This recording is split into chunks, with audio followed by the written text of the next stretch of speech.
খাতায় লেখা দিছি 13 ইঞ্চি 7 সুতা, তুই 12 ইঞ্চি মাল কেটা দিছ। তবে এই মালটা আমি কেমনে খাওয়ামু? এই মালের জরিমানা তুই দিবি। অনেকটি মাল এক লগে কাটছি তো ভুল হয়ে গেছে। খালি ভুল কি তোর হয়? হ্যাঁ, আমার ভুল হয় না? এলিগা তুই এতরি মাল ভুল কাটবি? ভুল হয়ে গেছে, এখন কি করবেন? যেন আমার বেতনের থেকে টাকা কাটটা নিয়ে। একটা মানুষের কয়বার ভুল হয়? হ্যাঁ, এরপর থেকে ভুল হইলে তুই আর দোকানে যাবি না। থাক ভাই, বাদ দেন, ভুল মানুষেরই হয়। আর আমি প্রত্যেকটা দিন ভুল করে এলো এই মালটা কাট।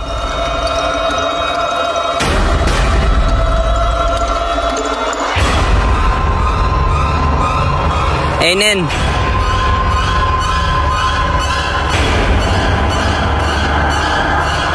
এই যে আবার 1 ইঞ্চি কম কাটা দিছে, আমি বুঝি না তো সমস্যাটা কই।